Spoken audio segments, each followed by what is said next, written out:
اعوذ باللہ من الشیطان الرجیم، بسم اللہ الرحمن الرحیم۔ السلام علیکم میرے اسلامی بہن بھائیو، آپ سب کو ماہ رمضان کا چاند بہت بہت مبارک ہو۔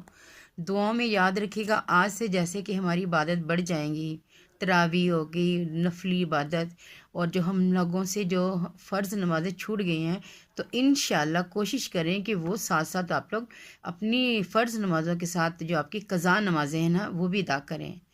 بے شک کہ ہم لوگ جب یہ قضا نماز اس ماہ میں کوئی بھی نماز پڑھتے ہیں نا قضا، تو وہ ہمارا کئی گنا ہمیں زیادہ ثواب ملتا ہے۔ دعاؤں میں یاد رکھیے گا، میرے چینل کو لائک اور سبسکرائب کریں، اور تاکہ دین کی چھوٹی چھوٹی باتیں ہم ایک دوسرے سے شیئر کر سکیں۔ اللہ حافظ۔ انشاءاللہ اللہ بہتر کرے گا بہت۔ یہ ماہ رمضان ہم سب کے لیے اور ہمارے ملک کے لیے بہت بہتر ثابت ہوگا۔ اللہ حافظ۔